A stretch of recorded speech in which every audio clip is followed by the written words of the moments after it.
নরকাসুরকে বধ করেছিল। স্বয়ং ভগবান বিবাহ করেছিল প্রথম 8 জনকে, প্রথম। আর নরকাসুরকে যখন বধ করল, নরকাসুর মনে মনে প্রতিজ্ঞা করেছিল, আমার 16,108 জন রমণী হলে আমি বিবাহ করব। নরকাসুর এত অত্যাচারী ছিল, ওই কারাগারে 16,100 জন মহিলাকে বন্দী করে রেখেছিল। নরকাসুর এমন অত্যাচারী, অত্যাচার সহ্য করতে না পেরে সকল দেবতারা ভগবানের কাছে এসেছিলেন। স্বয়ং ভগবান বললেন, তোমরা ফিরে যাও, আমি যাব।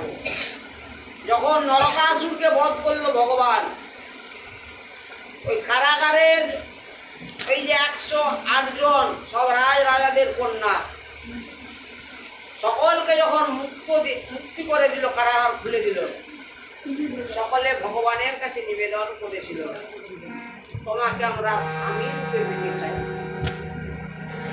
তখন ভগবান বলেছিল, তথাস্তু। 16,100 রমণীকে সকল স্বয়ং ভগবান যখন বিবাহ করে, একসঙ্গে বিবাহ করেছিল। তাহলে ভগবানকে কতজন হতে হয়েছিল? 16,100 জন হতে হয়েছিল ভগবানকে। প্রত্যেক রমণীর সঙ্গে স্বয়ং ভগবানের পাওয়া বদল হয়েছিল। ওই দ্বারকায় বিশাল বিল্ডিং করে দিয়েছিল বিশ্বকর্মা নিজে।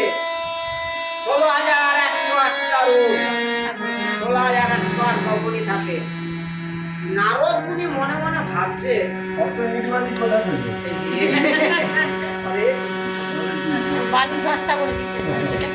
নারদ মুনি মনে মনে ভাবছে,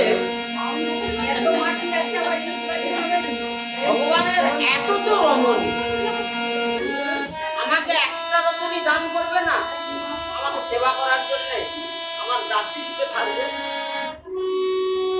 যাই, আমি দ্বারকা ধামে যাই। নারদ মুনি চলেছে, তার বাহন কি গো? সাইকেল না বাস?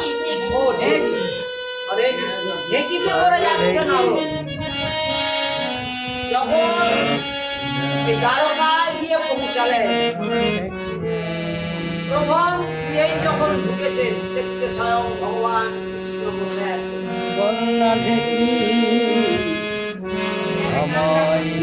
তাকে সেবা দিচ্ছে তার সহধর্মী। বাতাস যখন নারদ গেছে, স্বয়ং ভগবান নারদ প্রণাম করছে। কেন? ভগবানের প্রিয় ব্রাহ্মণ, ভগবানের প্রিয় ব্রাহ্মণ।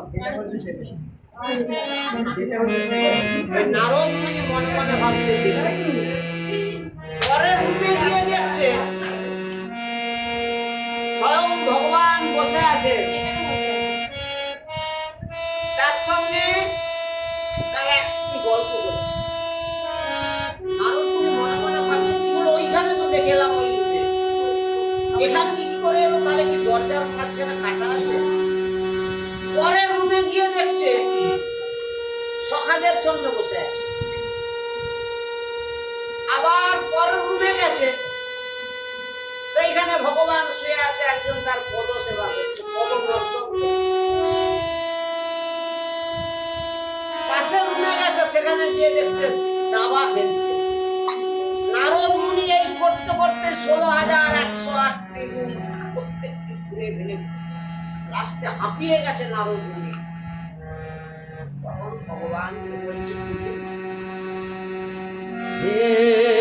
সকলই তোমার মায়া,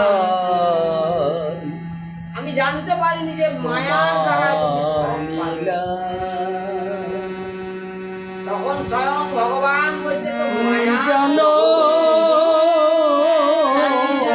আমরা সেই মায়া করে হাঁপু সবসময় আমার আমার। ওই নারদ মুনির মায়া ভাঙার জন্য ভগবান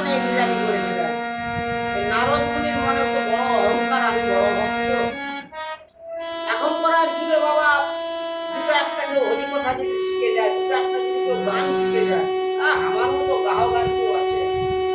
আমার মতো বড় ভক্ত আছে। ভগবান সব সইতে পারে, ভক্তের অহংকার সেই জন্য। ভগবান কাঁদে কখন? ভক্তের যখন নয়ন জল ধরে। ভগবান সব সইতে পারে, ভক্তের নয়ন জল সইতে পারে না। আর ভগবান হাসে কখন? কোনো ভক্তের অহংকার